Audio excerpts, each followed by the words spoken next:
Bonsoir à toutes et à tous, voici les titres de ce dimanche soir. Air Guyane n'a plus qu'un seul avion pour assurer la desserte des communes de l'intérieur. La compagnie réduit le nombre des vols de plus d'un tiers la semaine prochaine. Retour à la normale au mieux dans 7 jours. Uppercut au sein du comité de boxe guyanais, le président Roland Robéry démis de ses fonctions par la Fédération française de boxe. Son remplaçant a été élu hier lors de l'Assemblée générale. Et enfin, les jeunes accouchés de la maternité de l'hôpital de l'Ouest ont toutes reçu une rose aujourd'hui. Une initiative du CHOG et de 2 associations qui a ravi les mamans en ce jour de fête des mères.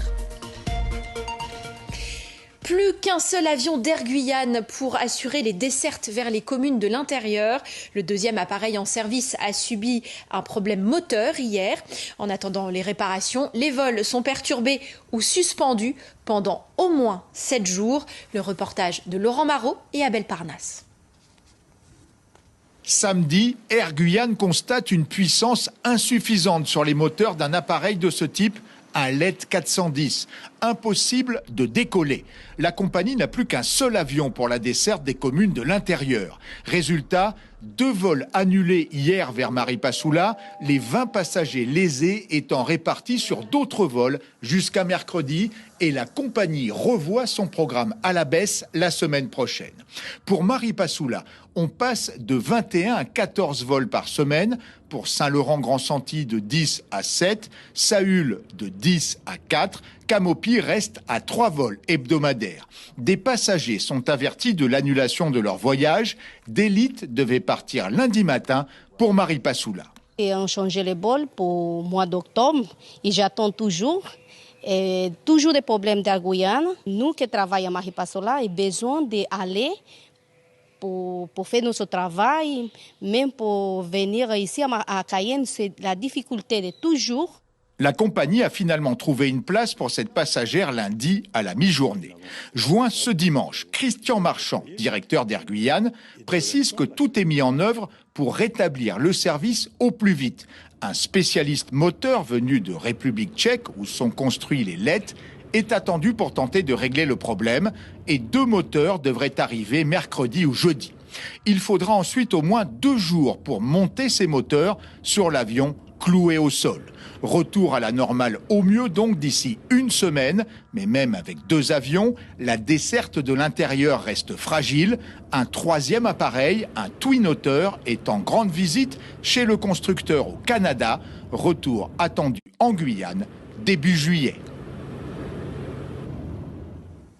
Le comité régional de boxe est-il au bord du chaos? Le président Roland Robéry a été relevé de ses fonctions par la Fédération française et le comité placé sous tutelle pour irrégularité de gestion. Un signalement devrait être transmis à la justice. Serge Massot et Thierry Viviès se sont rendus à l'Assemblée générale du comité. C'était hier matin. Un président démis de ses fonctions, la secrétaire générale qui démissionne et la trésorière introuvable, des documents comptables et financiers incomplets et surtout de l'argent dépensé en liquide et sans aucune justification. Le trésorier de la Fédération nationale s'est rendu en Guyane. Je vais vous donner un exemple. Sur 2020, sur un budget d'à peu près 40 000 euros, il y a 19 000 euros de liquidités qui circulent. Donc des retraits en espèces.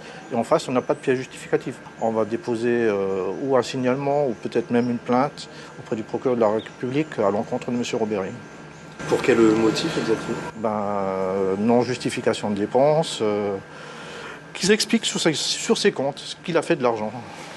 Le prix national, c'est une compétition qui représente... Mais au-delà des zones d'ombre financières, les clubs sont contraints de faire vivre la boxe avec des moyens très limités. On parlait de champion d'Europe. Notre ring, c'est des barres de fer qu'on a plantées dans le sol. Et puis, on a récupéré des cordes que des pêcheurs ont bien voulu nous céder pour faire les cordes du ring. Voilà. Les frites de piscine, en fait, c'est pour protéger les boulons qui sortent par sécurité. Ouais, c'est vraiment du système D. C'est vraiment du système D. Seul candidat, Michel Manguet a été élu ce matin président du comité régional de boxe par intérim. Il s'engage à mettre en place un mode de fonctionnement plus collectif. Ma première mission, et c'est vrai qu'il y a longtemps que j'en parle, c'est de rencontrer tous les clubs. aller vraiment vers eux, aller sur place, les rencontrer, les voir, les écouter, échanger avec eux. Et on ne peut pas gérer une organisation telle qu'une association, c'est une association, le comité régional de boxe, en occultant vraiment tout le monde. Et son premier objectif sera de renouer la confiance avec les partenaires institutionnels, État et CTG. 1000 licenciés il y a 4 ans ou 5 ans. On était tombé 27 millions. 27 000. Mais... Nous vous l'annoncions hier, Saint-Laurent-du-Maroni possède désormais sa première usine de conditionnement d'œufs, une innovation attendue pour l'agriculture dans l'Ouest. En effet, la production d'œufs est la seule pour laquelle nous sommes autonomes. Et à la tête de ce centre innovant, une femme, Diane Jauger. Cette agricultrice passionnée devient une pionnière de sa filière. Éric Léon l'a rencontrée. Sur les images, nous voyons Diana parcourir comme chaque jour les allées de ses pondoirs pour s'occuper de ces milliers de poules avec dévouement. Il y a 5 ans, prendre soin de poules pondeuses n'était qu'un rêve qu'elle a vu prendre de l'ampleur. J'ai commencé avec 5000 poules depuis 2018 et j'avais vu que le projet prenait de l'ampleur. Donc là, vu que ça augmente, il fallait faire quelque chose pour que je puisse développer le projet davantage. Aujourd'hui, Diana dispose de 8200 poules pondeuses produisant par moins de 3000 œufs par jour. Un volume de production qui nécessitait jusqu'à présent des déplacements constants vers Cayenne pour le conditionnement de ces œufs. La difficulté qu'on avait, je devrais collecter les œufs pendant 7 jours avant de les faire partir à Cayenne. Et des fois, c'était pas facile à gérer parce qu'il y avait des casses et il y avait beaucoup d'œufs qui étaient déclassés. Donc, vu que j'ai cherché des solutions pour pouvoir faire quelque chose d'autonomie sur l'Ouest. Ce projet est nécessaire pour continuer à faire grandir sa production. Comme vous pouvez le constater, donc là, il y a la calibreuse, donc là où on va conditionner les œufs. Et là, il y a déjà des œufs qui sont arrivés pour la journée, que je dois conditionner et ensuite, on va emmener dans les magasins. Le centre de Diana est devenu une réalité. Son installation de calibrage est capable de traiter jusqu'à 9000 œufs par jour. Un gain de temps considérable, non seulement pour elle, mais aussi pour la filière avicole de l'Ouest guyanais. Maintenant, ce n'est pas la peine que mes œufs font le voyage pour aller à Cayenne, après retourner à Saint-Laurent. Là, c'est sur place. Et il y a même des personnes qui viennent acheter directement sur l'exploitation. Cette réussite n'est pas seulement personnelle. En effet, elle offre aussi une structure nouvelle et nécessaire pour tous les aviculteurs de l'Ouest guyanais. Diana se réjouit de pouvoir ainsi contribuer à la pérennité et au développement de son secteur. La chance que j'ai, c'est que je peux conditionner pour les autres. Je peux avoir jusqu'à 10 éleveurs qui peuvent venir conditionner s'ils ne savaient pas qu'il y avait un endroit où ils devaient venir conditionner les œufs. Ce rêve s'est concrétisé avec un coût total de 250 000 € financé à hauteur de 75% par l'Union européenne et de 25% par des fonds propres. Le secteur agricole est également tourmenté par la crise sanitaire du manioc. Tout comme au Brésil, la plante est attaquée. Là-bas, des champignons seraient en cause. En Guyane, des analyses doivent déterminer la source. Lors de sa visite à Maripasoula cette semaine, la délégation de la CTG a échangé avec des représentants de villages et du monde agricole du Haut-Maroni pour trouver une solution. Guillaume Perrault. Sur le Haut-Maroni, le prix du manioc a doublé.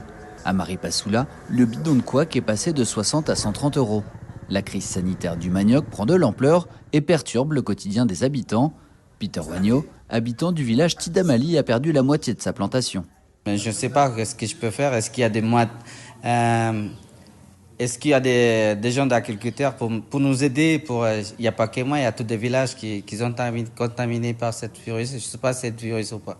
Ces 2 dernières années, il a énormément plu sur l'Oyapock et le Maroni, entraînant des crues historiques. Et depuis quelques mois, le manioc est atteint d'une maladie.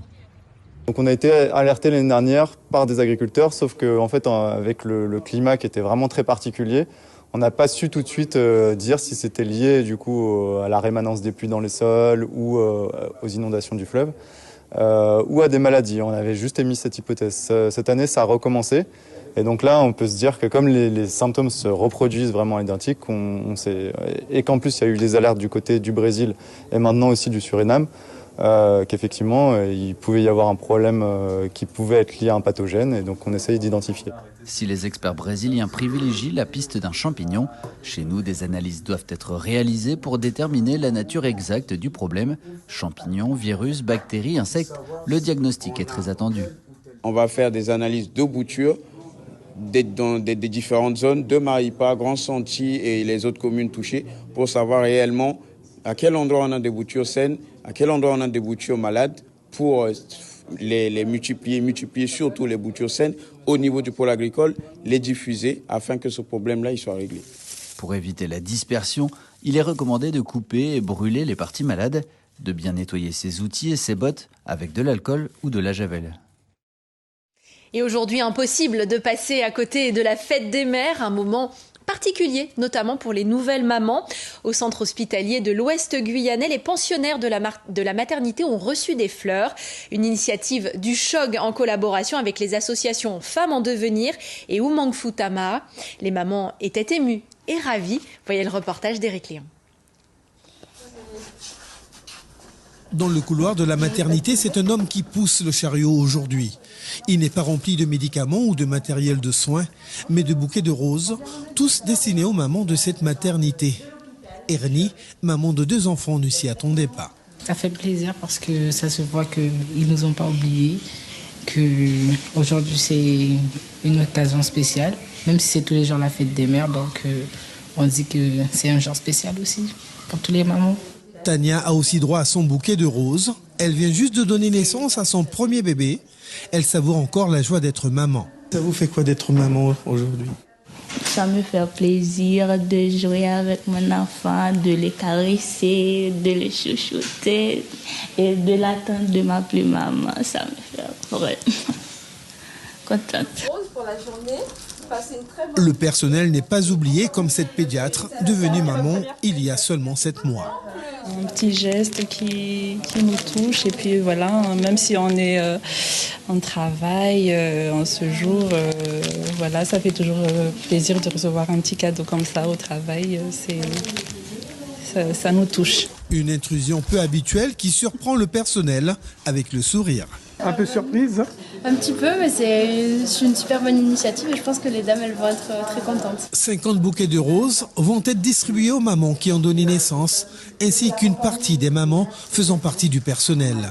Une première pour les associations Femmes en Devenir et Oumang Futama, qui ont pour l'un de leurs objectifs principaux d'accompagner et soutenir la femme dans son quotidien. Le rôle de maman, c'est un rôle très important et qui demande beaucoup d'énergie, beaucoup de courage. Et pour nous, il est essentiel pour ces femmes de savoir qu'elles sont soutenues par d'autres femmes, par des associations qui sont là pour les accompagner en cas de besoin dans leur rôle de maman. Aujourd'hui, il était important pour nous d'apporter cette rose pour marquer cette journée, ce jour, mais surtout leur apporter un moment de joie, de bonheur, de sourire. Et si vous regardez bien, chacune avait le sourire dès qu'elle recevait cette fameuse rose. Cette initiative est plus que nécessaire pour le centre hospitalier de l'Ouest guyanais, partenaire de l'opération. J'étais très touchée par une des mamans qui m'a dit mais c'est la première fois que j'ai un cadeau de fête des mères et c'est quand même quelque chose de très émouvant de se dire à travers cette initiative, on célèbre les mamans et des fois pour la première fois. Une belle initiative qui a réussi à toucher le cœur de nombreuses femmes au centre hospitalier de l'Ouest du Guyanais aujourd'hui, faisant de cette fête des mères une journée vraiment spéciale.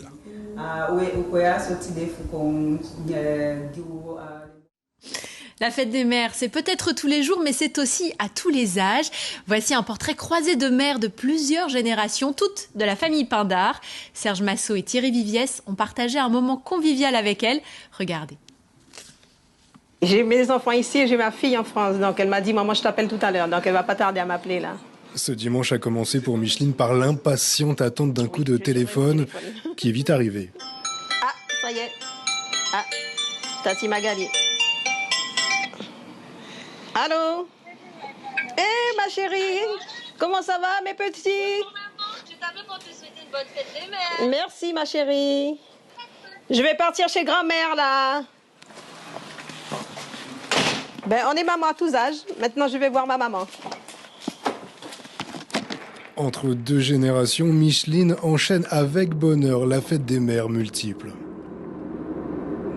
Une maman d'époque, je pense qu'il y avait peut-être plus de valeurs qui étaient inculquées et il y avait peut-être plus de sévérité. C'est vrai qu'une maman d'aujourd'hui est peut-être un petit peu, on va dire un petit peu plus tolérante, mais toujours à l'écoute aussi. Oh, me voici. Voilà. Bonne fête, hein? Bonne fête, hein? Maman. Bonne fête, maman. Et Émilie, 104 ans, qui a élevé seule ses enfants après le décès rapide de son mari, confirme le constat. Il savait comment il devait marcher. C'était pas marcher comme ça, c'était comme ça. Et ça marchait droit? La preuve. Tu as tombé, chaussure à ton pied. Marie-Françoise, l'aînée des enfants d'Émilie, confie avoir fait quelque peu évoluer les méthodes. Bonne fête, mademoiselle grand-mère. Voilà. Il y a même une chaise. Ça va, ma petite grand-mère? Je suis, vous allez demander à ma fille, mais juste et beaucoup à l'écoute. Et la sévérité ne paye pas tout le temps. On a toujours beaucoup communiqué avec maman. Ce dimanche est toujours l'occasion de partager un bon moment en famille et d'en profiter pour pousser la chansonnette. Voulez-vous danser, grand-mère? Voulez-vous danser, grand-mère? Émilie s'apprête à fêter le mois prochain son 105e anniversaire, entourée de ses enfants, petits-enfants et arrière-petits-enfants.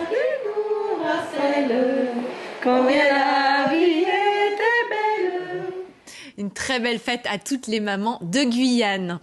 Un mot de sport avant de passer à la culture. Ce dimanche, 2e et 3e étape du 17e championnat de France cycliste des Outre-mer. C'était en Nouvelle-Calédonie. Une course de côte et un contre-la-montre individuel. La réunionnaise Cassandra Legros remporte cette 17e édition du championnat. Chez les hommes, Ryan Lacheny s'impose. Il a remporté les 3 étapes ce week-end. Déception en revanche pour le tenant du titre Dylan Will qui termine 5e. En football, la finale féminine de la Coupe Vive s'est jouée hier aux Trois-Îlets en Martinique. Le Racing Club de Rivière-Pilote est le premier club à inscrire son nom au palmarès de la compétition. Les Martiniquaises ont battu le Loyola FC 2-0. Le match de classement a vu la victoire de l'AS Anonyme aux dépens de l'entente FC Flamingo Phoenix 5-0. On reste en Martinique où la Fondation Clément rend hommage à Gaston Monerville. Une dignité républicaine est la première exposition historique de cette fondation, montée avec la Société des Amis de Gaston Monerville. Plus de détails sur l'homme et l'exposition dans cet article web de Marie-Claude Thébia.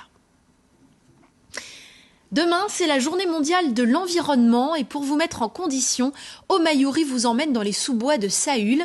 Le guide illustré du parc amazonien Flore de sous-bois du centre de la Guyane de Sébastien Sante vous est présenté par Marie-Claude Thébia et Franck Fernandez.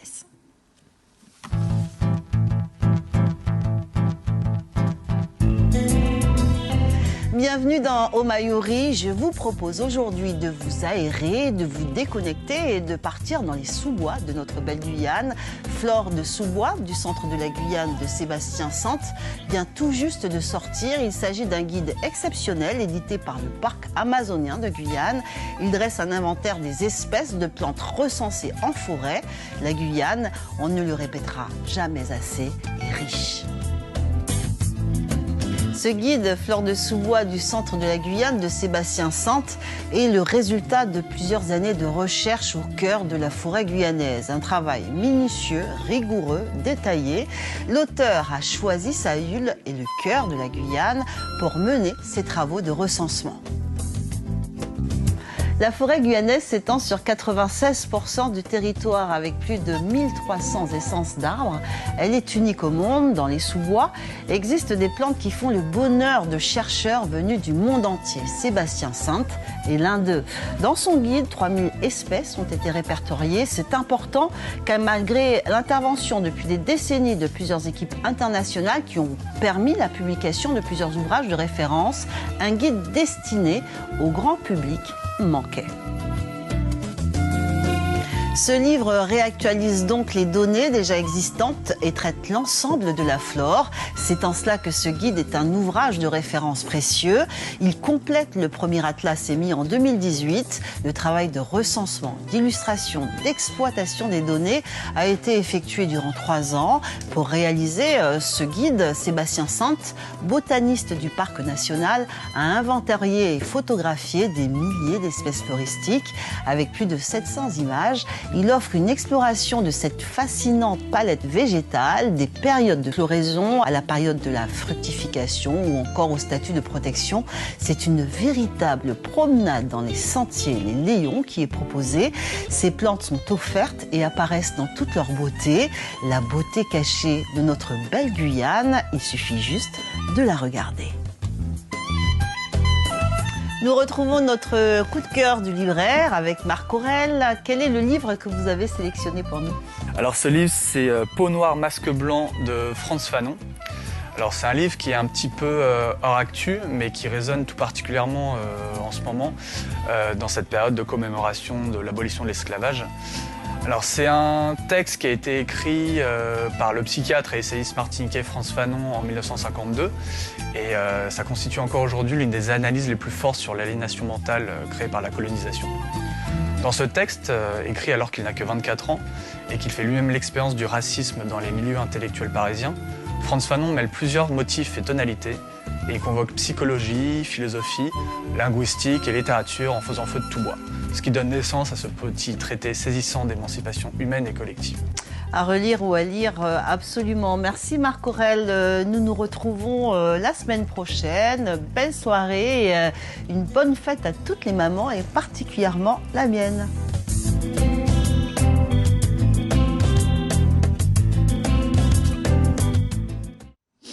Allez, avant de se quitter, un clin d'œil à Mika, arrivée 2e en finale du concours The Voice. Un parcours incroyable pour le talentueux Saint-Laurotais qui s'est achevé hier soir.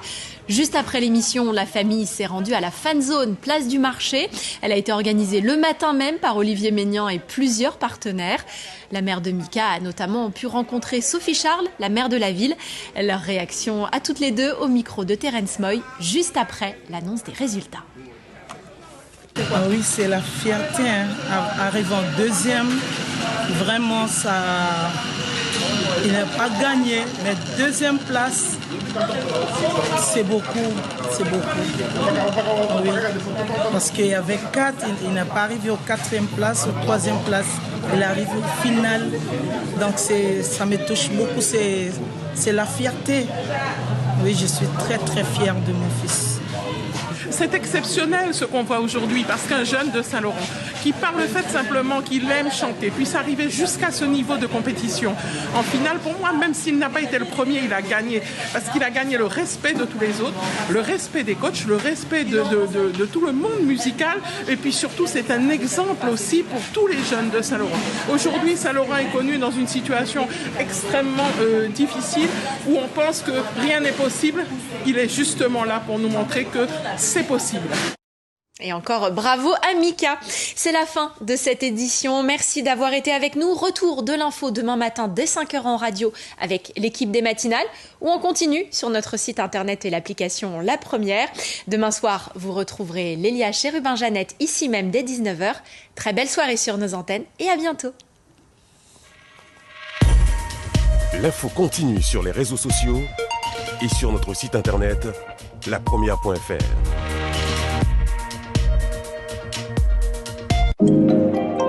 L'information continue sur notre site guyane.lapremière.fr. Scannez ou flashez le QR code pour suivre toute l'actualité de la Guyane.